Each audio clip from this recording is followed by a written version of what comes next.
রাজধানীতে জ্বালানি সংকট কমেনি। আজও বিভিন্ন পাম্পে গ্রাহকদের তেলের জন্য দীর্ঘ সময় অপেক্ষা করতে দেখা যাচ্ছে। দর্শক পরিবাগে আছেন আমাদের সহকর্মী মিজান শাহজাহান। আমরা সরাসরি চলে যাচ্ছি মিজানের কাছে। মিজান, তেল সংকট নিয়ে গ্রাহকরা কি বলছেন? মমি, আপনাকে ধন্যবাদ। তেল সংকট নিয়ে গ্রাহকদের ভোগান্তির যে আপনি কথাটি বললেন সেটি যেন অবসান ঘটছে না। আমি এই মুহূর্তে পরিবাগ পেট্রোল পাম্পে দাঁড়িয়ে আছি। শাহবাগ মোড় থেকে পরিবাগ পর্যন্ত দীর্ঘ লাইন। এখানে যারা অপেক্ষা করছেন তারা বলছেন যে রেশনিং পদ্ধতিতে যদি জ্বালানি তেল না দিয়ে পর্যাপ্ত পরিমাণে জ্বালানি তেল দেয়া হয় তাহলে তাদের প্রতিদিন এসে আর অপেক্ষা করা লাগে না, তাহলে তারা একদিন তেল নিয়ে 3 থেকে 4 দিন চলতে পারেন।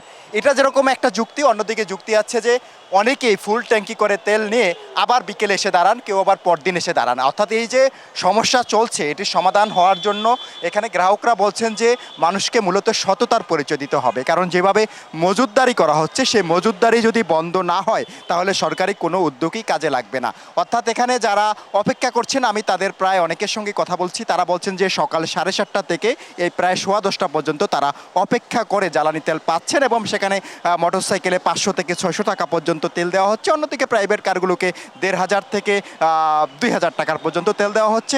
আমি এই মুহূর্তে মমি আপনাকে দেখানোর চেষ্টা করছি যে লম্বা লাইন আপনি দেখতে পাচ্ছেন যে শাহবাগ মোড় থেকে সেই পরিবাগ পর্যন্ত প্রায় হাফ কিলোমিটার রাস্তা জুড়ে লম্বা লাইন দিয়ে এখানে অপেক্ষা করছেন। আমরা এমনও অনেকের সঙ্গে কথা বলেছি, তারা বলছেন যে তারা রাত থেকে এখানে অপেক্ষা করছেন তেল নেওয়ার জন্য, কিন্তু সেই তেল তারা পাবেন কিনা সেটা নিয়ে তারা কিছুটা অনিশ্চয়তার মধ্যে আছেন। মমি, এই মুহূর্তে আমি একজন গ্রাহকের সঙ্গে কথা বলার চেষ্টা করছি। আপনি তেলের জন্য কখন থেকে অপেক্ষা করছেন? আমি 8:30টার সময় লাইন ধরেছি, এখন পর্যন্ত ঢুকতে পারিনি। এই হলো অবস্থা। এটা সমাধান কিভাবে হতে পারে? সমাধান হতে পারে প্রত্যেকটা পেট্রোল পাম্পে আপনার তেল দিয়ে দেন, তাহলে সমাধান। মমি, আপনি শুনলেন যে একজন গ্রাহক তিনি কিছুটা তিনি ক্ষুব্ধ প্রতিক্রিয়া ব্যক্ত করেছেন। তিনি বলছেন যে সকাল 7:30 থেকে অপেক্ষা করছেন, তিনি তেল পেতে হয়তো আরও আধা ঘন্টা সময় লাগবে। এভাবে যদি অবস্থা অব্যাহত থাকে তাহলে আমাদের যে শিল্প কারখানা রয়েছে সেখানে প্রভাব পড়তে পারে।